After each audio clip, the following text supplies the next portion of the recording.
بسم الله الرحمن الرحيم. السلام عليكم ورحمة الله وبركاته. الحمد لله رب العالمين، وبه نستعين على أمور الدنيا والدين، والصلاة والسلام على أشرف الأنبياء المرسلين نبينا محمد وعلى آله وأصحابه أجمعين.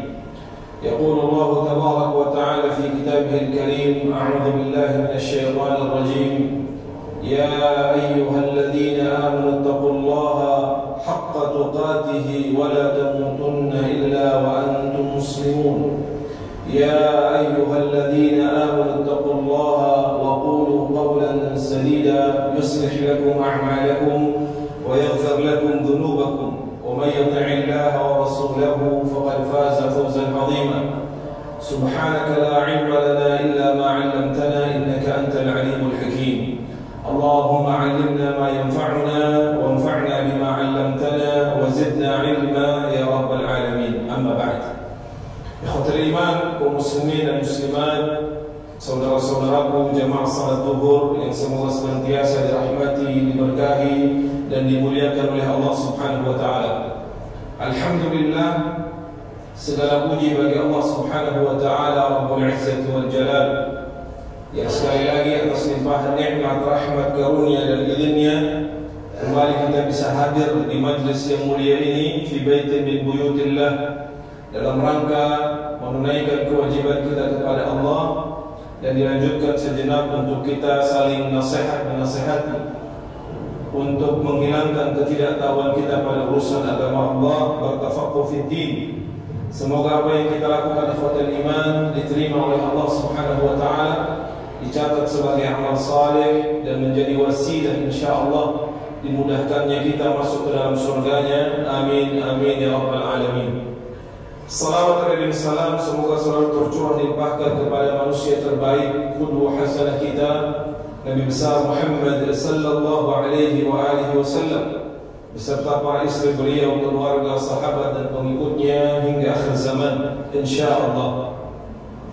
Ikhwatul iman, kajian kita pada siang hari ini adalah kelanjutan dari pembahasan kitab hadis Riyadhus Shalihin, yang alhamdulillah pada kesempatan kali ini kita sudah masuk pada bab yang ketiga, yaitu bab tentang as-sabr, tentang kesabaran di dalam al-Islam.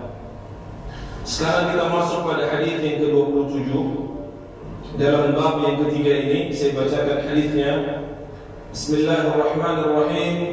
Qala al-muallif rahimahullahu ta'ala, nafa'ana Allah bihi wa iyyakum bima fihi min al-ayat wa dhikr al-hakim.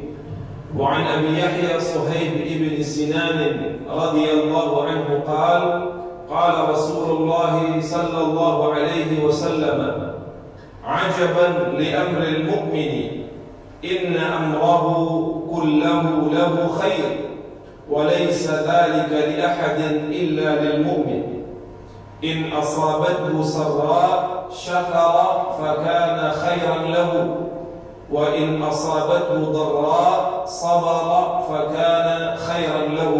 رواه مسلم. Hadis ini ikhwatul iman dikutip oleh Imam An-Nawawi, diambil di antaranya adalah dari Sahih Muslim, Kitab Az-Zuhd wal Raqaiq, bab al-mu'min amruhu kulluhu khair, nomor 2999. Beliau nukilkan dan beliau torehkan di dalam kitabnya Riyadhus Shalihin. Hadis ini kata Syekh Shalih Al-Utsaimin rahimahullahu taala adalah termasuk hadis yang menggambarkan salah satu keutamaan Rasulullah di dalam bertutur kata, di dalam bersabda, yaitu hadis yang sifatnya jawami'ul kalim, disebutkan dengan kata-kata yang ringkas namun lugas, padat dan syarat akan makna yang terkandung di dalamnya. Hadis ini ikhwatul iman diriwayatkan oleh seorang sahabiyun jalil. Beliau bernama Suhaib ibnu Sinan, kalau kata Imam Adz-Dzahabi ibnu Malik, atau lebih populer kunyahnya itu disematkan oleh Rasulullah dengan panggilan Abu Yahya.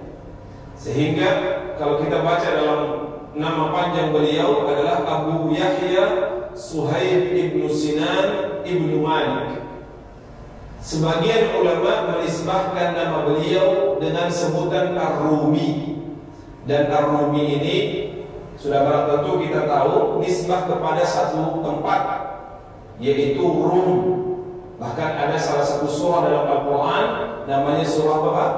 Surah Ar-Rum. Apa artinya Ar-Rum itu? Romawi. Maka Ar-Rumi menisbahkan beliau kepada bangsa Romawi atau daerah Romawi yang merupakan tempat beliau besar. Namun beliau sendiri dari namanya saja kita bisa simpulkan beliau aslinya bukanlah orang Romawi.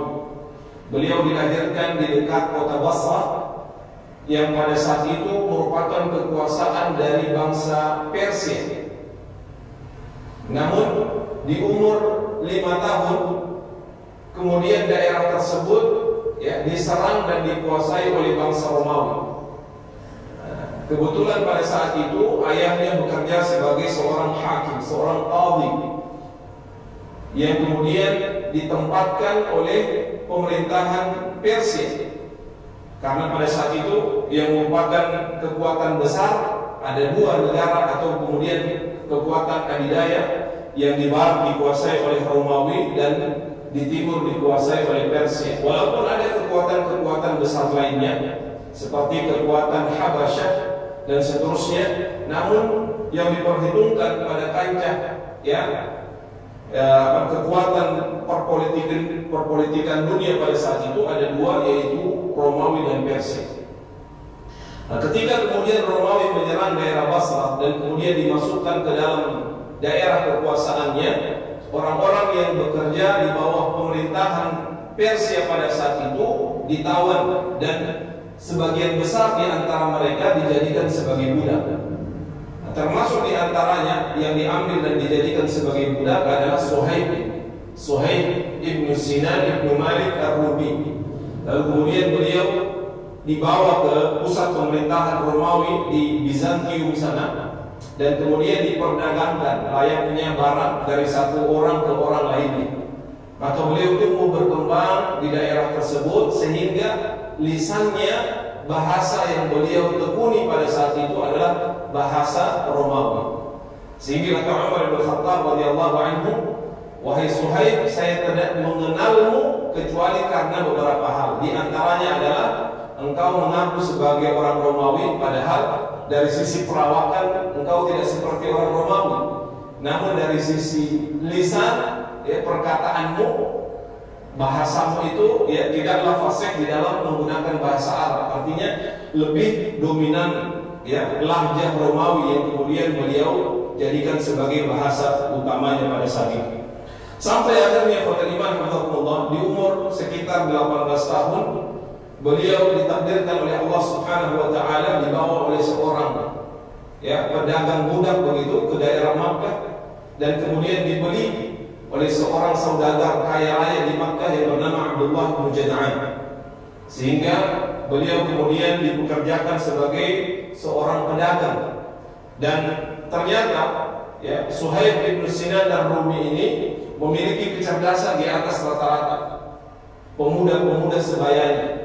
Maka apa yang beliau lakukan itu mendapatkan apresiasi, karena apa saja yang beliau perdagangkan itu mendapatkan keuntungan yang besar. Sehingga dalam riwayat itu disebutkan beliau karena saking disenanginya oleh Abdullah bin Jad'an akhirnya dimerdekakan. Ada yang mengatakan terjadi perjanjian antara beliau dan Abdullah bin Jad'an. Abdullah bin Jad'an mensyaratkan harus membayarkan sekitar berapa ratus dinar untuk kemudian mendapatkan kebebasannya. Dan itu dalam kurun waktu beberapa lama beliau kumpulkan dan akhirnya mendapatkan kemerdekaan. Sehingga setelah beliau merdeka di kota Makkah, beliau mulai merintis bisnisnya. Dalam usia yang begitu muda mampu untuk kemudian menjadi seorang saudagar yang cukup terkenal namanya pada saat itu. Sampai akhirnya Rasulullah SAW diangkat menjadi Nabi dan Rasul, dan kabar ini pun tersebar di santero Makkah. Termasuk yang mendengarnya adalah seorang yang bernama Suhaib bin Sinan bin Malik Ar-Rumi radhiyallahu anhu. Sehingga kata para ulama, di antaranya Imam Ibnu Zahabi atau Imam Adz-Dzahabi, beliau adalah termasuk as-sabiqun al-awwalun, orang-orang yang pertama kali masuk ke dalam agama Islam. Bahkan sebagian ulama menyebutkan 30 orang pertama yang masuk ke dalam agama Islam, di antaranya adalah Suhaib bin Sinan Ar-Rumi. Makanya Rasulullah SAW pernah bersabda dalam sebuah hadis, para pendahulu di dalam Islam ini ada 4. Yang pertama kata Rasulullah, ana sabiqukum bil Arab. Saya adalah orang pertama dari bangsa Arab yang memeluk Islam ini dan mengajarkannya.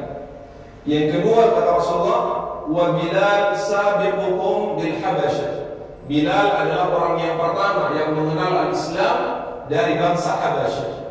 Yang ketiga kata Rasulullah, wa Suhaib sabiqukum bil Ar-Rum. Dan Suhaib adalah orang yang pertama yang masuk Islam dari kalangan Romawi. Dan Salman sabiqukum bil Furs. Salman Al-Farisi adalah orang yang pertama dari Persia yang memeluk agama Islam. Kisahnya yang kemudian terkenal ikhwatul iman adalah ketika Rasulullah SAW memuji beliau karena turunnya ayat Al-Quran, salah satunya menceritakan tentang keadaan beliau, yaitu terjadi ketika Rasulullah SAW memerintahkan umatnya untuk berhijrah dari kota Madinah ke kota Makkah. Maka perintah ini dengan segera itu direspon, meninggalkan keluarga, meninggalkan harta benda untuk menjawab perintah Allah Subhanahu wa taala dan Rasulnya. Namun di antara sahabat-sahabat yang begitu ingin berhijrah, ada di antara mereka yang tertahan dan tertawan oleh orang-orang Quraisy yang tidak rela pengikutnya Rasul sallallahu alaihi wasallam itu pergi meninggalkan mereka dengan membawa harta bendanya. Termasuk yang ditahan itu adalah Suhaib bin Sinan Ar-Rumi. Ketika seluruh sahabat sebagian besar sudah pergi meninggalkan kota Makkah, bahkan Rasulullah juga dan Abu Bakar sudah pergi meninggalkan Makkah, maka Suhaib tertahan di kota Makkah. Maka terjadilah negosiasi antara Suhaib dan para pemuda-pemuda Quraisy yang menahannya. Dikatakan di dalam riwayat itu, Suhaib mengatakan, apa yang kau inginkan? Kenapa kalian tidak mengizinkan saya untuk berhijrah bersama orang yang paling saya cintai, melebihi kecintaan saya kepada siapapun, yaitu baginda besar Rasul sallallahu alaihi wasallam. Lalu mereka mengatakan, ya Suhaib, sesungguhnya engkau datang ke kota Makkah ini dalam keadaan sebagai seorang budak. Lalu engkau mendapatkan keutamaan dengan berniaga di tempat ini. Engkau menjadi pemuda yang kaya raya. Lalu setelah itu apakah engkau meninggalkan kami begitu saja mengikuti ajarannya Muhammad? Maka kemudian Suhaib menjawab, lalu apa yang kalian inginkan? Apakah kalian menginginkan harta yang selama ini saya kumpulkan? Lalu mereka katakan, ya, kalau itu memang yang terbaik, kamu tinggalkan seluruh harta. Lalu kata Suhaib, apakah dengan itu saya bisa untuk kemudian pergi mengikuti Rasul sallallahu alaihi wasallam? Lalu mereka menjawab, ya. Maka kata Suhaib, ambil seluruh harta yang saya miliki. Selama ini yang saya kumpulkan, ambil seluruhnya harta tersebut. Saya lebih memilih Allah Subhanahu wa taala dan Rasulnya. Maka berangkatlah Suhaib menuju Al-Madinah Al-Munawwarah tanpa membawa harta sedikit pun, sebagai tebusan dari diizinkannya dia meninggalkan kota Makkah. Maka ikhwatul iman rahimakumullah, sesampainya Suhaib di kota Al-Madinah Al-Munawwarah, Rasul sallallahu alaihi wasallam sendiri yang menyambutnya. Seraya bersabda, "Rabiha bai'uka ya Aba Yahya. Rabiha bai'uka ya Aba Yahya. Rabiha bai'uka ya Aba Yahya." Wahai Aba Yahya, perniagaanmu sungguh mendatangkan keuntungan yang begitu besar di sisi Allah Subhanahu wa taala. Ketika mendengar sabda Rasulullah, maka Suhaib bin Sinan Ar-Rumi ini terkaget-kaget. Dia kaget karena apa yang menimpanya di kota Makkah pada saat itu tidak ada seorang pun yang mengetahuinya. Karena memang terjadi dalam keadaan yang tersembunyi, rahasia, dan tidak ada seorang pun yang mengetahui. Maka dia bertanya, bagaimana engkau bisa mengetahui hal ini, ya Rasulullah? Maka Rasulullah menjawab, amba'ani Jibril. Yang memberitahukan kejadian yang menimpamu adalah Jibril. Dan Allah Subhanahu wa taala menurunkan sebuah ayat khusus menceritakan tentang keadaanmu. Di antaranya adalah dalam surah Al-Baqarah ayat 207 ketika Allah Subhanahu wa taala berfirman, a'udzu billahi minasyaitonir rajim, wa minan nasi may yashri nafsahu ibtigha'a mardatillah wallahu ra'ufun bil 'ibad. Dan di antara manusia, kata Allah Subhanahu wa taala, may yashri nafsahu ibtigha'a mardatillah, ada yang menjual diri mereka, menjual apa yang mereka miliki, harta, benda, bahkan nyawa, untuk mendapatkan keridhaan Allah Subhanahu wa taala. Wallahu ra'ufun bil 'ibad. Dan Allah Subhanahu wa taala Maha penyantun bagi hamba-hambanya. Maka seluruh apa yang dikorbankan oleh Suhaib bin Sinan secara khusus, dan siapapun sebagai hamba-hamba Allah Subhanahu wa taala yang beriman, ketika dia tukar apa yang dia cintai itu untuk mendapatkan keridhaan Allah Subhanahu wa taala, maka niscaya Allah Subhanahu wa taala tidak akan menyia-nyiakan apapun yang dikorbankan oleh hambanya tersebut. Apakah waktunya, apakah umurnya, apakah kebahagiaannya, bahkan hartanya, maka Allah Subhanahu wa taala akan menyantuni dirinya dengan melipat gandakan pahala kelak di akhiratnya Allah Subhanahu wa taala. Suhaib bin Sinan adalah seorang sahabat yang juga terkenal sebagai orang yang sangat dermawan. Ketika beliau berhijrah dan tidak membawa apa-apa, beliau percaya bahwa Allah Subhanahu wa taala akan mengganti apa yang ditinggal di Madinah, di Makkah, dengan berlipat-lipat. Dan itu terbukti ketika beliau memulai merintis bisnisnya kembali tanpa memakan waktu yang lama. Allah Subhanahu wa taala memberikan keutamaan yang besar. Dan di antara kebiasaan beliau adalah beliau setiap harinya memberikan makan kepada orang-orang yang baik. Baik orang tersebut adalah orang yang miskin ataukah orang yang mampu, namun lewat di tempat di mana beliau membagikan makanan, beliau tetap memanggilnya dan mempersilahkan untuk makan. Maka kata Umar bin Khattab kepada Suhaib bin Sinan Ar-Rumi, wahai Suhaib, saya tidak mengenalmu kecuali karena 3 hal.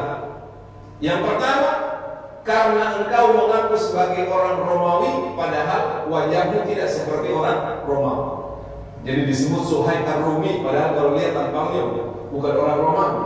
Tapi ketika dia berbicara, dia juga tidak fasih sefasih orang Arab. Yang kedua, saya mengenalmu karena engkau diberikan kunyah dengan nama Nabi, padahal nama anakmu bukan Yahya. Dan yang ketiga, saya mengenalmu karena orang-orang mengatakan dan menyebutmu sebagai orang yang mubazzir di dalam menyedekahkan hartamu. Maka Suhaib menjawab, yang pertama, wahai Umar, saya memang bukan orang Romawi karena asal orang tua saya itu dari Basrah, keturunan Arab. Namun karena saya besar di bangsa Romawi, maka lidah saya ini lebih condong kepada lidahnya orang Romawi. Yang kedua, saya diberikan kunyah dengan sebutan Abu Yahya, bukan karena kemauan saya, tapi karena itu disematkan secara langsung oleh Rasulullah SAW. Maka saya sangat mencintai nama yang diberikan oleh Rasulullah SAW. Dan yang ketiga, saya memberikan sedekah kepada siapapun bukan karena mubazzir, karena saya mengetahui Allah Subhanahu wa taala Maha mengetahui apa yang saya lakukan. Siapapun yang memakan harta tersebut, apakah dia mampu ataukah tidak, Allah Maha mengetahui niat saya, sehingga tidak ada yang mubazzir ketika itu diniatkan karena Allah Subhanahu wa taala. Saking dekatnya beliau dengan Umar bin Khattab, sampai ketika Umar mendekati ajalnya, beliau berwasiat agar ketika beliau meninggal dunia, maka Suhaiblah yang akan mensalati beliau atau mengimami di dalam mensalati jenazah beliau. Dan itu terjadi dan dilakukan. Beliau diwafatkan oleh Allah Subhanahu wa taala di kota Madinah pada tahun ke-38 Hijriah pada usia kurang lebih sekitar 70 tahun radhiyallahu taala anhu. Wa an Abi Yahya Suhaib bin Sinan radhiyallahu anhu qala, dari Abi Yahya Suhaib bin Sinan bin Malik Ar-Rumi radhiyallahu anhu, semoga Allah meridainya. Beliau berkata, qala Rasulullah sallallahu alaihi wasallam, telah bersabda Rasulullah sallallahu alaihi wasallam. Apa sabda Rasulullah? Ajaban li amril mu'min. Begitu luar biasa, begitu ajaib keadaan dari seorang yang beriman. Beriman kepada siapa? Kepada Allah Subhanahu wa taala. Syekh Shalih Al-Utsaimin menjelaskan kata-kata ajaban ini menunjukkan ketakjuban Rasulullah, dan itu tidak merupakan satu hal yang lumrah terjadi pada diri Rasulullah. Rasulullah itu tidak mudah takjub pada sesuatu, kecuali ketika sesuatu itu benar-benar menghadirkan rasa takjub yang mengandung al-ihsan atau al-istihsan. Jadi kadang-kadang orang takjub itu karena dua hal, karena melihat sesuatu yang sangat baik, sangat bagus, atau ketakjubannya itu karena sesuatu yang sangat buruk. Maka di sini disebutkan oleh Syekh Shalih Al-Utsaimin, Rasul sallallahu alaihi wasallam menjadi takjub pada perkara itu lantaran dia adalah sesuatu yang sangat baik dalam pandangan Rasul sallallahu alaihi wasallam. Bahkan dalam kisahnya itu disebutkan suatu ketika para sahabat itu takjub dengan keadaan seorang laki-laki yang beredar kabarnya begitu cerdas. Mungkin ketika dia berbicara banyak yang tersingkir karena mungkin pengetahuannya yang luas, tutur katanya yang baik, yang teratur dan lain sebagainya. Sehingga mereka datang kepada Rasulullah dan menceritakan ketakjuban mereka kepada si fulan tadi. Mereka mengatakan, ma'aqalahu, ma'adrafahu. Ya Rasulullah, ada seorang tadi yang kita temui, betapa pintarnya dia, betapa cerdasnya dia. Seluruh sahabat yang melihat itu takjub dengannya. Maka Rasulullah SAW kemudian tidak menggubris, seraya mengatakan, bagaimana kalian takjub dengan orang tersebut, sedangkan dia tidak beriman kepada Allah Subhanahu wa taala. Sehingga ikhwatul iman, ketakjuban itu hanya datang kepada Rasulullah SAW ketika dilakukan berdasarkan iman kepada Allah Subhanahu wa taala. Dan ini yang kemudian tertuang dalam hadis ini. Rasulullah takjub kepada apa? Kepada keadaan orang-orang yang beriman. Maka kata Rasulullah, ajaban li amril mu'min. Begitu ajaib, begitu luar biasa, begitu menakjubkan keadaan dari orang yang beriman. Kenapa? Inna amrahu kullahu lahu khair. Karena seluruh perkara yang menimpanya adalah baik. Tidak ada satu perkara pada diri orang yang beriman kecuali perkara tersebut adalah baik. Para kata Syekh Shalih Al-Utsaimin rahimahullah taala, bagi seorang hamba Allah Subhanahu wa taala, dia dituntut untuk mengimani akan adanya takdir Allah Subhanahu wa taala. Makanya disebutkan rukun iman yang keenam itu antu'mina bil qadari apa? Khairihi wa syarrihi. Kita beriman kepada ketentuan Allah Subhanahu wa taala, baik ketentuan yang baik maupun ketentuan yang apa? Yang buruk. Namun itu tidak berlaku bagi orang yang beriman, kata Rasulullah. Kenapa? Hal inilah yang membuat keadaan orang beriman itu istimewa. Karena dalam pandangan orang yang beriman tidak ada takdir baik dan takdir buruk. Semuanya bagi dia sebagai orang yang beriman, takdir Allah Subhanahu wa taala itu adalah apa? Baik. Maka kata Rasulullah, inna amrahu kullahu lahu khair. Sesungguhnya seluruh perkara yang menimpa dirinya, siapa dia ini? Orang yang beriman kepada Allah Subhanahu wa taala. Khair, baik, tidak ada yang buruk. Walaupun menurut pandangan manusia, kasihannya dia ditimpa musibah. Nah, mungkin itu pada pandangan manusia. Tapi bagi pandangan orang yang beriman, yang mengetahui tentang keutamaan mereka sebagai hamba Allah yang beriman, itu semuanya adalah baik, kata Rasulullah. Wa laysa dzalika li ahadin illa lil mu'min. Dan kebaikan itu, keajaiban itu, kondisi yang luar biasa itu hanyalah terjadi pada orang-orang yang beriman, tidak kepada yang selainnya. Sehingga keadaan istimewa ini hanya berlaku bagi orang-orang yang beriman. Adapun orang yang tidak beriman, tidak berlaku keadaan seperti ini. Apa itu yang kelima?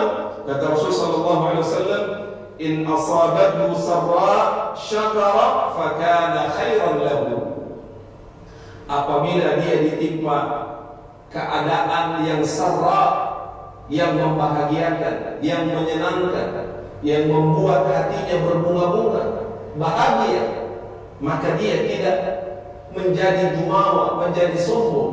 Tapi orang yang beriman, ketika diberikan nikmat oleh Allah Subhanahu wa taala, apa yang dia perbuat? Syakara, dia bersyukur kepada Allah Subhanahu wa taala atas apa yang Allah berikan.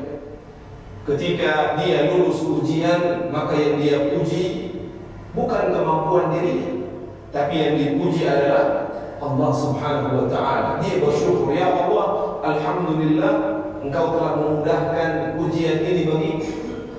Ketika dia mendapatkan jodoh, bukan dia bangga karena ketampanannya, kecantikannya, tapi yang dia lakukan adalah bersyukur kepada Allah Subhanahu wa taala. Ketika dia mendapatkan pekerjaan, ketika dia mendapatkan apa yang dia inginkan berupa keturunan, rumah, mobil, apapun itu, dia membahagiakan dirinya, maka orang-orang yang beriman akan senantiasa bersyukur kepada Allah Subhanahu wa taala. Kenapa? Karena ketika dia bersyukur, dia mendapatkan dua kebaikan sekaligus. Makanya kata Rasulullah, "Fakana khairan lahu." Ketika dia bersyukur, itu adalah keadaan yang terbaik baginya.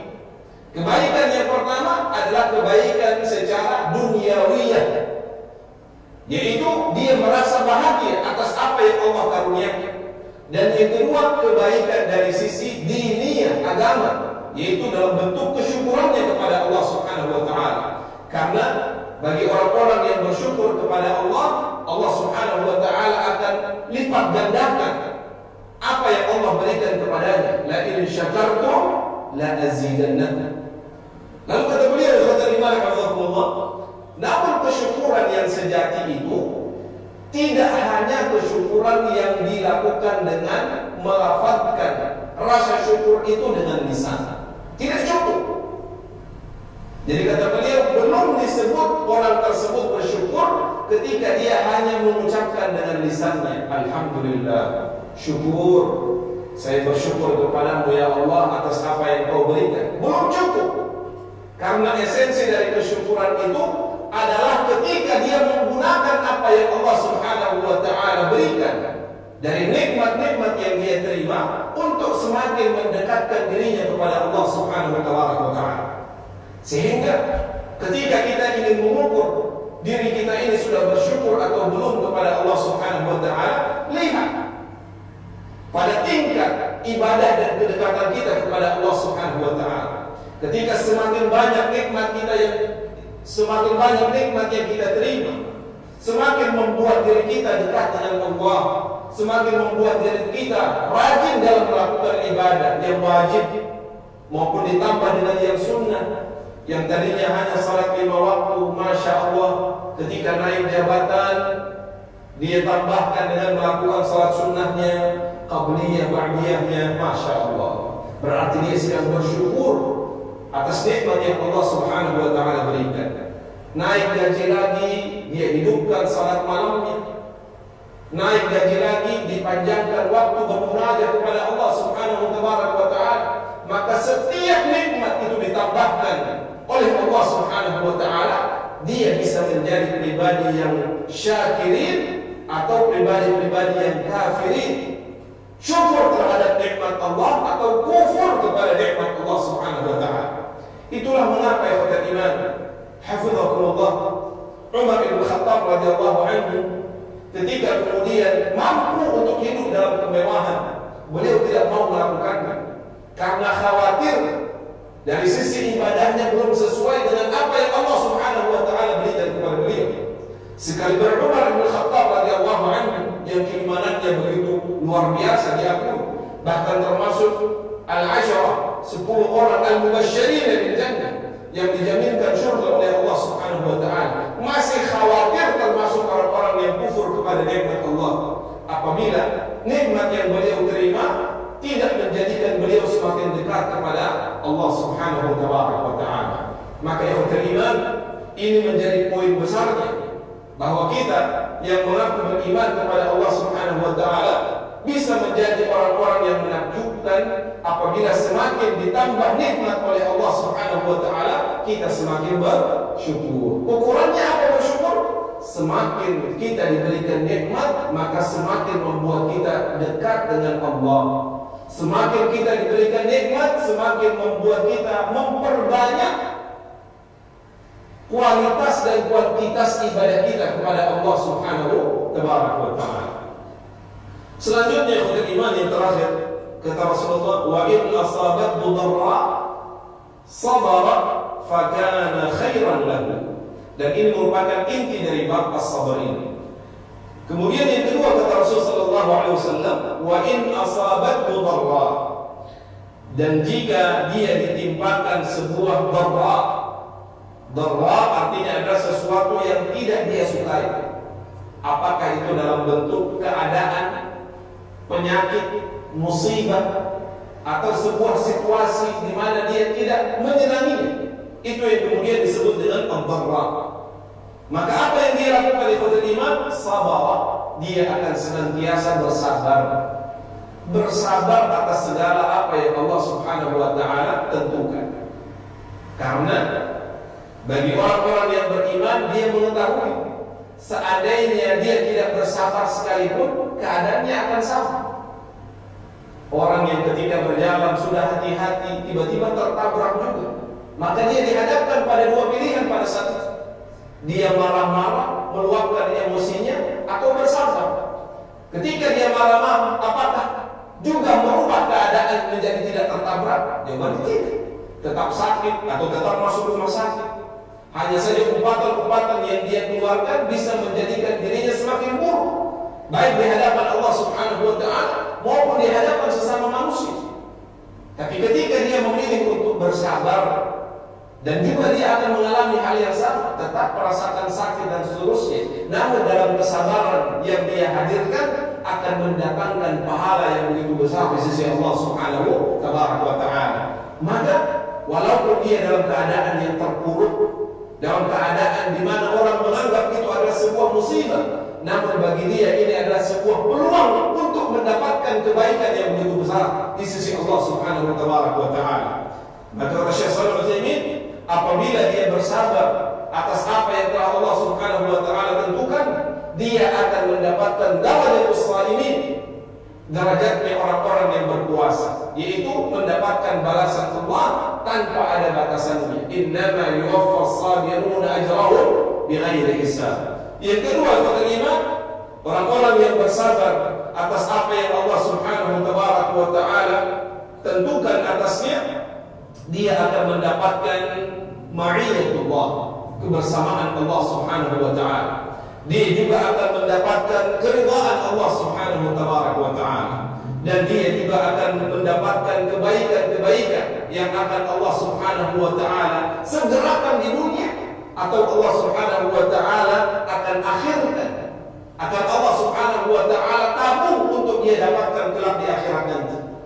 Oleh karenanya Rasulullah sallallahu alaihi wasallam mengajarkan, ketika seseorang ditimpakan musibah, menganggap peristiwa yang terjadi pada dirinya adalah sebuah musibah, maka hendaknya dia mengucapkan inna lillahi wa inna ilaihi raji'un. Maka kata-kata ini ikhwatul iman tidak hanya diucapkan ketika seseorang mendapatkan kabar tentang wafatnya seseorang, tetapi juga ketika dia melihat ada seseorang ditimpakan musibah atau dirinya sendiri ditimpakan musibah oleh Allah Subhanahu wa ta'ala.